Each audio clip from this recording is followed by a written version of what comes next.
Good day, Madam and Sir. My name is Jocelyn Kate from Philippines. I am 34 years old. I am a single.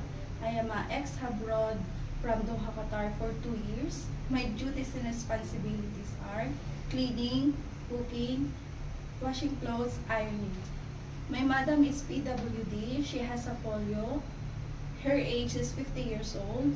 That's why I come with her everywhere she go. Like, go to her doctor, go to her therapist, go to the mall, meet her friends and buying groceries. Every Friday, we go to the park with her 3 niece so the kids can play. I am in charge watching over them and play with them. I know how to clean the house, uh, do the laundry and ironing.